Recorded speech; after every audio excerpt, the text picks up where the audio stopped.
Selamat pagi, kita bertemu kembali dalam sesi kedua pertemuan minggu keempat atau slide keempat. Oke, pada sesi kedua ini saya akan membahas tugas, termasuk tingkat partisipasi dari kalian mengerjakan tugas. Oke, dari kemarin kemungkinan karena saya kurang tegas, saya terlalu longgar, akhirnya banyak di antara kalian yang tidak mengerjakan tugas. Saya tunggu sampai pertemuan ketiga ini. Jadi saya ambil keputusan untuk mempertegas bahwa bagi kalian yang tidak mengerjakan tugas, mengirim tugas selama 2 kali berturut-turut, maka absennya akan saya kurangi. Saya anggap tidak hadir. Sebagai contoh, kalian tidak mengumpulkan pertemuan satu dan pertemuan kedua, maka kehadiran kalian akan saya kurangi satu, entah itu di pertemuan satu atau di pertemuan dua.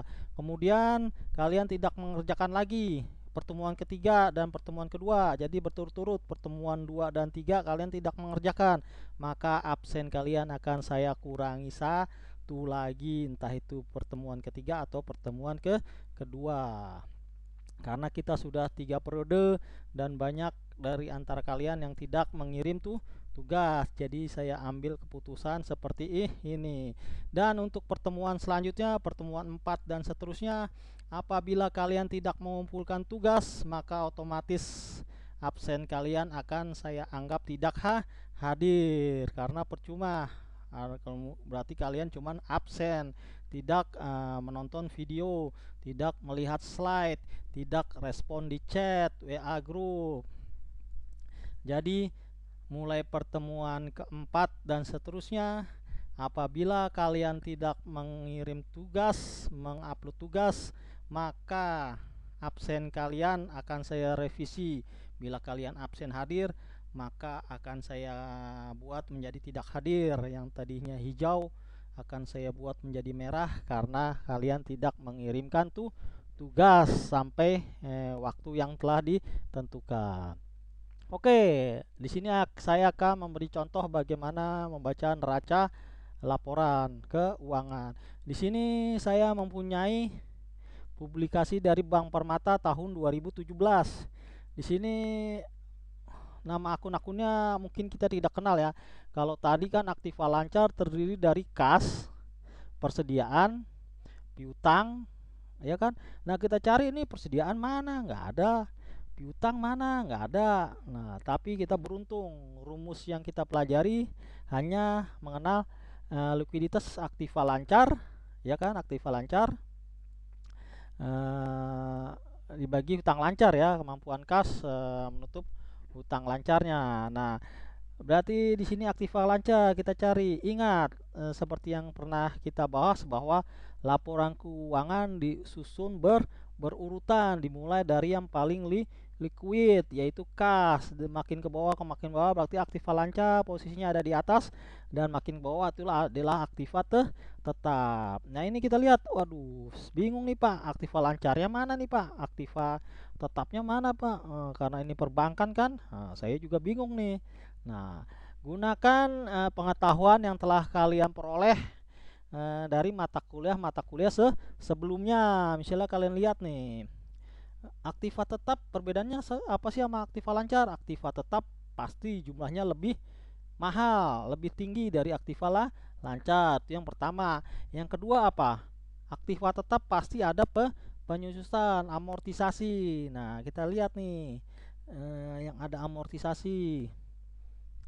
Nah, dari nomor 14, nomor 13 ada akumulasi. Berarti nomor 13 ini sudah dipastikan dia Aktiva tetap. Bila nomor 13 sudah Aktiva tetap, maka ke bawahnya otomatis pasti dia Aktiva tetap. Maka di sini mungkin kita kurang paham, berarti kita cut off saja di 13 ini ya. Nah, berarti nomor 1 sampai dengan nomor 12 itu kita anggap Aktiva lancar. Kemudian kita buat di sini di insert kan total Aktiva lancar. Nah, diakumulasi semua nih 1 sampai 12. Berarti 13 sampai seterusnya itu kita anggap Aktiva tetap. Di sini total aktiva tetap. Jadi total asetnya tetap adalah total aktiva tetap ditambah total aktiva lah lancar. Nah, kira-kira membedakannya antara aktiva lancar dan aktiva tetap seperti itu. Carilah aktiva tetap, biasanya pasti ada penyusutan. Kalian di sini ada akumulasi penyusutan, berarti dari 13 ke bawah itu sudah dipastikan aktiva tetap. Kemudian berarti kita mencari likuiditas sudah ketemu ya. Aktiva lancar sudah kita pastikan dari aktiva tetap.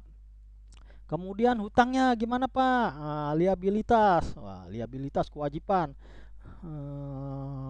Bingung juga kita nih nyari kan. Jangka pendeknya mana, jangka panjangnya mana. Nah, kita cari saja, kita cari kira-kira mana nih liabilitas antar kato, setoran jaminan, utang ekspektasi, pinjaman dari bank lain. Ini berarti kalau kita minjam dari bank biasanya untuk membiayai aktiva tetap, biasanya periodenya lebih dari 1 tahun. Nah, berarti kita bisa cut off dari nomor 5. Nah, kita anggap saja nomor 5 sampai 16 itu adalah hutang jangka panjang, sedangkan nomor 1 sampai dengan nomor 4 itu adalah hutang jangka pendek. Kemudian ekuitasnya, modalnya juga banyak nih Pak, saya bingung nih modalnya yang mana nih. Nah, kita juga harus pisahkan modal disetor, tambahan modal, pendapatan kerugian, selisih ekuitas lainnya. Sebaiknya kita anggap saja berarti modalnya adalah nomor 17 dan nomor 18, modal diserper dan agio saham dan lain-lainnya. 17 dan 18 kita anggap sebagai modal yang akan kita pergunakan untuk perhitungan rentabilitas. Oke. Nah, sisanya bisa kalian buat lain-lain lah. Nilai laba rugi ditahan adalah periode sebelumnya. Itu kita sudah selesai untuk menghitung rentabilitas. Kemudian hutang jangka pendek juga solvabilitas sudah kita pisahkan. Nah, kemudian labanya kita ambil dari laba rugi. Ambil saja yang paling bawah, total laba rugi tahun berjalan. Nah, ini kita ambil untuk diperbandingkan dengan modal perusahaan. Jadi kira-kira seperti itu cara mengelompokkan laporan keuangan. Ingat, dalam analisa laporan keuangan di situ kan ada kelemahan, yaitu apa? Analisa laporan keuangan mengandung interpretasi pembuatnya, sementara pembuatnya dibuat oleh manusia, dan tentu saja pendapat manusia lain antar satu dengan yang lain pasti berbeda. Ini misalnya ini adalah versi saya, nah bisa saja versi kalian berbeda. Silahkan selama bisa dijelaskan. Jadi dalam laporan keuangan terjadi interpretasi yang berbeda itu pasti sudah biasa, karena ingat, manajemen adalah ilmu dan seni. Ada ilmu dan juga ada seni. Jadi kemungkinan terjadi perbedaan pendapat adalah wajar. Kalau ditanya mana yang benar Pak, ya silakan berargumen. Selama kalian bisa mempertahankan pendapat kalian, maka itu bisa dianggap benar, karena sekali lagi ini hanyalah analisa laporan keuangan untuk membantu kita dalam mengambil keputusan.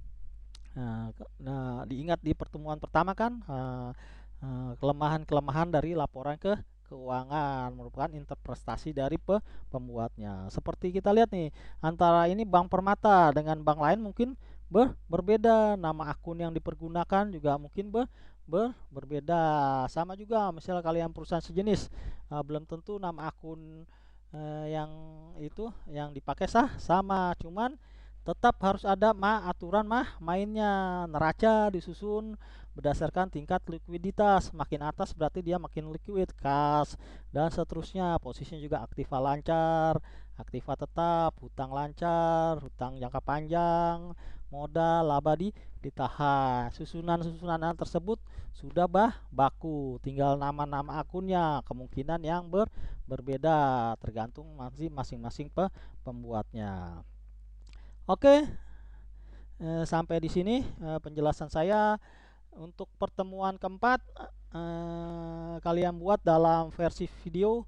Silakan kalian presentasikan tugas, presentasikan analisa rasio dan analisa